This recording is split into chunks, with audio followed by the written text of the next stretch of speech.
My name's Ed Hadfield. I'm the fire chief with the Rincon Fire Department here in San Diego County. I've been on the fire department for 35 years. In those 35 years, I've worked every position and every rank in the fire service, from firefighter all the way up to and including currently fire chief. I've had cancer 3 different times in my career, all later in my career. The first time I was diagnosed with squamous cell cancer on my face was in 2014. I had a subsequent squamous cell cancer mass that was removed from my neck in 2017. And then in 2018, I had a third squamous cell mass that was removed from my back that was about the size of a golf ball, actually. So I've had cancer 3 times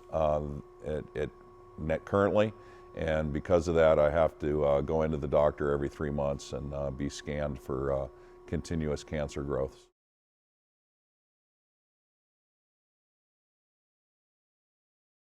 So the first time I recognized that something was wrong was in early 2014. I had what was described best as a pimple that was on my lip that would never heal. And I thought, because, well, I just shave every morning, maybe it's not healing correctly. But eventually I recognized that something was wrong. So I went into the doctor, and because I had ignored it for so long, well over a year, they told me that they were going to have to do a Mohs surgery, which is basically burning the layers of your skin out until they get to the base layer where there's no more cancer cells. Unfortunately for me, it was directly underneath my nose, right there on my lip. They actually removed the top portion of my lip because there was so much cancer spread, and had to completely reconstruct my lip at that time. The one on my neck was about the size of a quarter. They caught it fairly early because of cancer screening and going in to be screened on a regular basis. But nonetheless, they removed that mass out of my neck. And then about a year later, I had again something that wasn't healing, something that didn't look right. They took a look at it, and they had a squamous cell mass that was about the size of a golf ball that had to be surgically removed.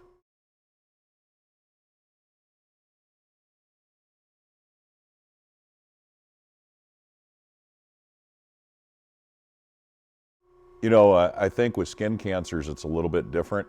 With everybody, you always assume, especially living and growing up in California, that, well, the exposure to sun and stuff. But through a lot of research and working with various firefighter cancer foundation groups and that, I realized that the biggest problem that I had in 35 years is that, coming from a culture when we didn't clean after fires, we didn't wash our turnouts. I can be honest with you, I don't ever recall in my career washing my hood, my flash hood, going from fire to fire without coming back and taking a shower and decontaminating. All of those factors played into me getting cancer. We've made great strides in the fire service, particularly here at our fire department in Rincon, where we have hygiene kits on the apparatus. We have wipes where firefighters can wipe down their face and their neck and exposed areas of their body. We didn't do that when I first came on the job over 35 years ago. We kind of prided ourselves in having dirty, stinky gear that was covered in soot and carcinogens, and we didn't recognize it at the time. So I didn't do anything back then to help myself, and I'm paying the price now.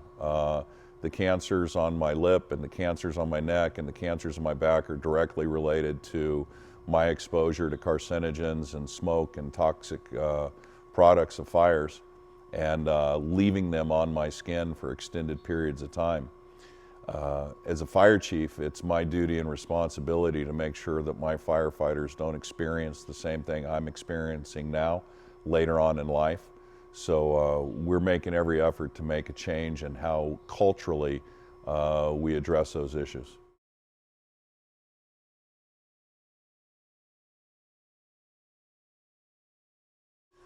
It's interesting kind of being later into your career. it's kind of a sad reality.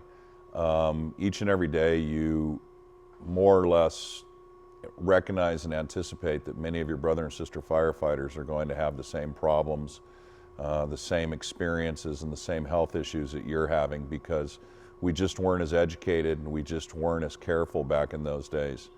A lot of the retirees and a lot of those people that are later on in their career, we stay connected, we stay together. They reach out and try and support one another.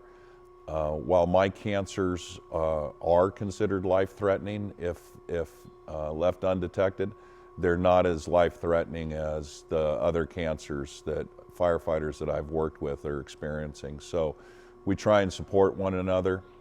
There's a lot of foundations out there working to provide that level of support. And I think the biggest thing is that the older generation has to step up to the plate and push for change in the fire service and push for a change in that culture to a more cleaner process and how we're taking care of our people.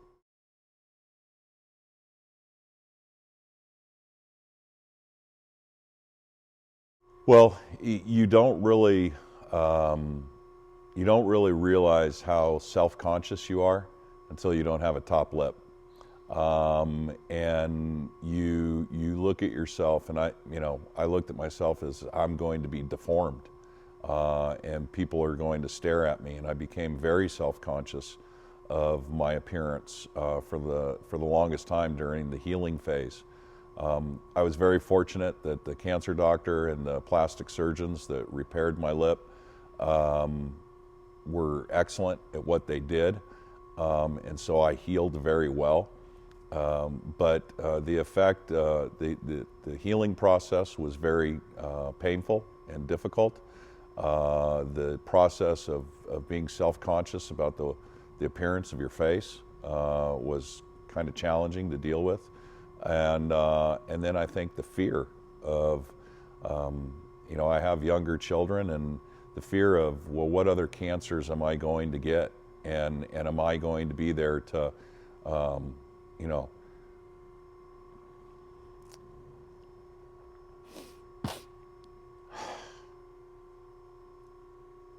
you going to be there for your kids?